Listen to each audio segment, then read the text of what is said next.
people, it's Tanya, first profession MBBS student from Gems Greater Noida. So last के पास 2 महीने बचे हैं. It's only the game of 60 days now और हमारा NEET का एग्ज़ाम आने वाला है. Number request from my side, जिसने ये एग्ज़ाम क्रैक किया है खुद, जो पिछले साल तुम्हारी जगह पे थी, सबसे वैलिडेशन लेना बंद कर दो please. Please trust your self, तुम कर सकते हो. तुम्हें और 10 प्रकार की वीडियो देखने की ज़रूरत नहीं है कि होगा या नहीं होगा, होगा नहीं होगा, 2 महीने में हो सकता है नहीं हो सकता. कोई बोलते होगा नहीं होगा तो क्या पढ़ाई रोक दोगे या फिर गियर अप करोगे या गियर डाउन करोगे कि नहीं अब नहीं, ये वो नहीं नहीं. 2 महीने हैं, जी जान लगा के पढ़ाई करो. See now try to make a schedule in front of you. जब हमारी प्लानिंग नहीं होती है ना, जब हमें बहुत काम करने होते हैं तो we are just health confuse और हम लोग we just end up wasting more time. So make a schedule like this. Like ये एक कोरे कागज़ पर मैंने मार्च का लिखा है तो 1 2 3 हमने नंबर लिख दिया है इस पर और ऐसे इस पर 18 तक लिखा है. सेम शीट बनाओ पूरे महीने की. देखो मेरे पास ये कैलेंडर था मेरे प्रिपरेशन में, तो मैं हर दिन पे लाइक क्रॉस मारती रहती थी. कुछ भी रखो पर ये शेड्यूल बना के चलो कि तुमको क्या करना है. कैसे फॉर समवन जिसका सिलेबस कंप्लीट है वो क्या करेगा, ये जो 1 महीना है इसमें मैक्सिमम रिविजन खींचनी है. तुम्हारे कोई टॉपिक्स वीक है तो उसको खींचो और फिर इसमें जितने टेस्ट लगा सकते हो वो लगाने की कोशिश करो और एनालिसिस करो. और जो हमारा नेक्स्ट महीना होता है लाइक अप्रैल, उसमें तो लाइक हर ऑल्टरनेटिव डे पे टेस्ट देना होता है. उसमें तुम टेस्ट से सीखते हो, इसमें तुम रिविजन करते हो और सिलेबस को जो मुश्किल टॉपिक है उसको सीख रहे हो. फॉर समवन जिसका सिलेबस कंप्लीट नहीं है उसके लिए भी सेम चीज़ रहती है, पर उसके लिए मैं बोलूँगी कि वो टेस्ट का पैटर्न थोड़ा सा अपना इसमें चेंज करे. टेस्ट छोड़ना बिल्कुल भी नहीं है. जिसका सिलेबस कंप्लीट नहीं है उसको भी टेस्ट नहीं छोड़ना है. वो क्या करे कि इस महीने में 6 टेस्ट दे, या जिसका कंप्लीट रिविजन करना चाहता है तो वो इस महीने में 6 टेस्ट दे. कैसे 5 तारीख को, 10 तारीख को, 15, 20, 25 और 30 तारीख को. कैसे हम लोग पार्ट टेस्ट से शुरू करेंगे, फुल सिलेबस नहीं पार्ट टेस्ट से शुरू करेंगे. 11th को हम part 1 part 2 full 11th, 12th का पार्ट 1 पार्ट 2 फुल 12th, ऐसे 6 पेपर. उसके बाद तुम फुल सिलेबस शुरू करो. फुल सिलेबस कोई को लग रहा है कि नहीं यार फुल सिलेबस हमें कम से कम 50 फुल सिलेबस देने चाहिए, इतने फुल सिलेबस देने चाहिए.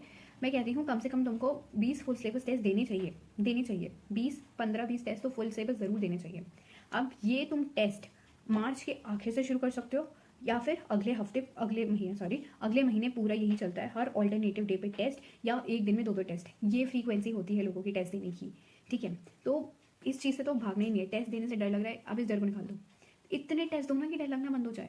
मतलब तुम्हें अपने आप को प्रूव करना है. इन 2 महीने में ट्रस्ट में चीज़ें पूरी बदल जाती है. So just do your best, अपना बेस्ट दो.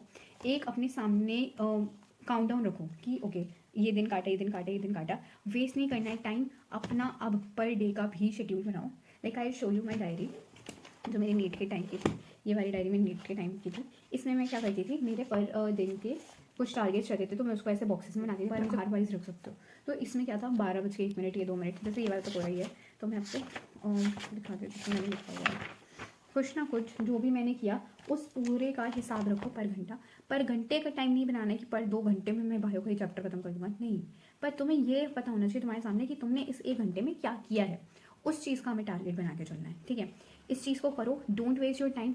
तुम्हें 2 महीने में अब सिलेबस कैसे, अगर किसी का सिलेबस खत्म नहीं है तो try to see one shots देख के कवर करने की कोशिश करो. कुछ में अगर कंसेप्ट लगता है तो उसका कंसेप्ट अभी स्टार्टिंग में बना लो ना. स्टार्टिंग के डेज जो है मार्च के यहाँ पे बना लो, क्योंकि लास्ट में तुम्हारे पास स्ट्रेस और प्रेशर बढ़ता जाएगा. Try to concise your things. Revision के लिए शॉर्ट नोट्स यूज़ करो प्लीज़. नहीं बनाए हैं तो ट्राई टू मेक देम, या टेलीग्राम वगैरह से डाउनलोड कर लो या जिसके भी तुम्हें पसंद आते हैं उसके ले लो, उससे हेल्प ले लो. ठीक है, क्योंकि वो भी तो सोचो ना कि वो एक पेपर के 1 हफ्ते पहले, मतलब नीट से 1 हफ्ते पहले तुम सारी चीज़ें कैसे रिवाइज करने वाले हो. Piles of book of bundles, मतलब इतनी सारी किताबें, रजिस्टर, सब कुछ हो जाता है, नोट्स वगैरह. अब तुम्हें उसको क्लब करना है. तुम 7 दिन में, 5 दिन में, 3 दिन में कैसे रिवाइज करके जाने वाले हो. थोड़ा सा उसको भी ध्यान में रखो. सब कुछ लास्ट के लिए, रिविजन के लिए नहीं छोड़ना है कि बाद में करूँगा. अभी करते रहो और टेस्ट से सीखने की कोशिश करो प्लीज़. है ना, अपने आप को अब किसी से कंपेयर मत करो. सब अलग हैं. मैं फिर से कह रही हूँ, नीट बहुत अनप्रिडिक्टेबल आ सकता है. यू नेवर नो कि जिसके नंबर तुमसे बहुत ज़्यादा है शायद उसका क्रैक भी ना हो, और जिसके कम है उसने बहुत बाजी मार ले. फिर वो होता है ना कि पूरा गेम पलट देने वाला, वो तुम भी हो सकते हो. ठीक है, तो just study hard please people. यकीन रखो, भगवान पे यकीन रखो, अपने गॉड पे यकीन रखो और जस्ट काम करते रहो. है ना, ऑल द बेस्ट. मतलब मेरी सारे विशेष तुम्हारे साथ है यार. तुम्हें कुछ पूछना तो पूछो. बहुत लोग बहुत ज़्यादा कंफ्यूज हैं कि हमारे नंबर बस इतने आ रहे हैं, 500 टच हो रहे हैं, 300 आ रहे हैं, 400 आ रहे हैं, क्या मैं इतना बढ़ा सकता हूँ, उतना बढ़ा सकता हूँ. बढ़ाने के लिए भी तो हमें पढ़ना पड़ेगा ना। और मैं बोल दूँ नहीं बढ़ा सकते, क्या पढ़ना तो नहीं छोड़ेगा ना कोई भी बच्चा। तो पढ़ो पढ़ो, जस्ट डू इट, तुम कर लोगे, करते रहो प्लीज़। बायो में एनसीईआरटी पढ़ो, फ्लैश कार्ड्स बनाने की कोशिश करो, एमसीक्यू से सीखो, पीवाईक्यूज नहीं छोड़ने हैं। ओके, तो ये चीज़ें याद रखना है। अभी ये मैक्सिमम रिविजन सिलेबस और जो वीक पॉइंट्स है वो कवर करने हैं, और पार्ट टेस्ट ज़रूर देना है। एनालिसिस करते रहो प्लीज़, एनालिसिस करते रहो, लिखो, लास्ट में नंबर बढ़ने लगेंगे, don't forget this. Okay bye, है ना। अपना ध्यान रखो यार, हेल्थ का ध्यान रखना। बाय।